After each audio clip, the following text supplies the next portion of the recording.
So I want to make this a little quick, but welcome back to another episode. Probably more of an interlude today. When to get back to, I got my D&D campaign tonight in about an hour, and I gotta make some food. You know what I'm saying?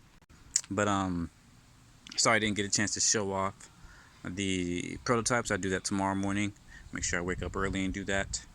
Kind of late going this today, but anyways, I had this thought about 3D spaces and how to think about them as a designer. Because I wanted to, I think I said it before, I wanted to like show kind of like pseudo or maybe even fully on 3D space for one of my designs, or as my design concept for this project brief. But it took way too long to figure out how to do it on Figma. Um, when I was talking to my instructor later on, he mentioned, like the kind of the problem with 3D spaces is like what problem does it solve? Like how does it solve the solution in a way that wouldn't be more easily solved or better solved through, another solution, through like a more traditional kind of design. And that's a valid point. I did have a valid, reason why I would use 3D space, and it's because a 3D community center would be more friendly for people that are uncomfortable with kind of like 2D interfaces. Because a big problem with using things like Slack and Discord or any other IRC chat for a community is that it still has a large level of distance. It has a large level of separation between you and another person, and it's still by text, so it's hard to get people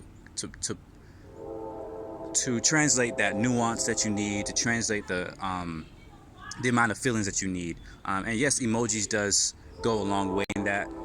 That helps a lot. And then you can always jump on like a video chat or a voice chat or something like that to help out.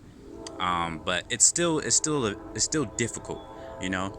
And my kind of hypothesis with the 3D space for a community center is that you have a more inherent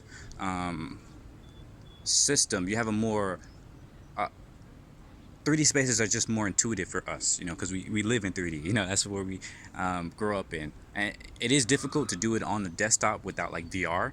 But at the same time, VR chat, Rec Room, the success of those platforms shows you how effective 3D spaces are at creating that sense of community and togetherness that you need to really establish something that's super strong and super connected and stuff like that. So that's one of the reasons why I wanted to do a 3D space. Another reason is because it's a very, very effective way of showing data, of visualizing data in a space that is more a little bit more intuitive for us to understand. It's hard for a lot of people to understand how certain types of data work, but when we show like impact, for instance, through by showing like the almost physical relation of what you do and how it relates to that person, it's a little bit easier to understand that in the 3D space where we all live in versus on the 2D screen with a bunch of graphs and charts and all that stuff. So that's another reason why I wanted to use it. And yet another reason is because it's just delightful. Is when you have a good 3D space, it brings out something in us that's again innate, and it makes it unique from any other kind of software or website that they use, and becomes something that's a catching point. Like, oh, that's actual space. It's like a that's why games are so fun, so impressive.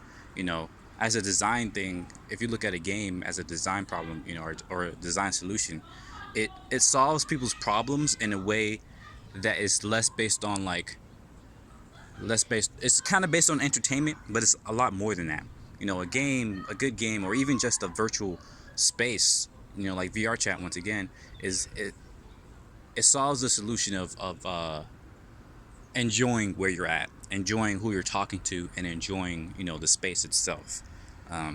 So people go to these places like VR Chat or Rec Room because you have a large range of customization options. You have a large range of being able to kind of own the space that you're in.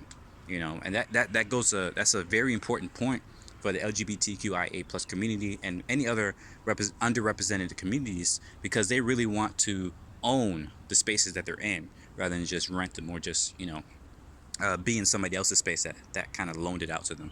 So those are all reasons I really want to get more into 3D stuff. And I'm building out, a lot of that for my own website, my own personal kind of portfolio and stuff like that. So I'm always thinking about, what unique problems am I solving, with a 3D interface, and how can you kind of reimagine what typical interfaces look like with it. So I think those are some of the many things to look into, and yeah, I'm just looking forward to it. So yeah, that's that. Again, short um, interlude. Hope you enjoyed it. Hope it taught you a little something. Hope it got your imaginations sparking and inspired to maybe think about some 3D spaces as well. Um, yeah, I'm just ending there. So see ya. Bye bye.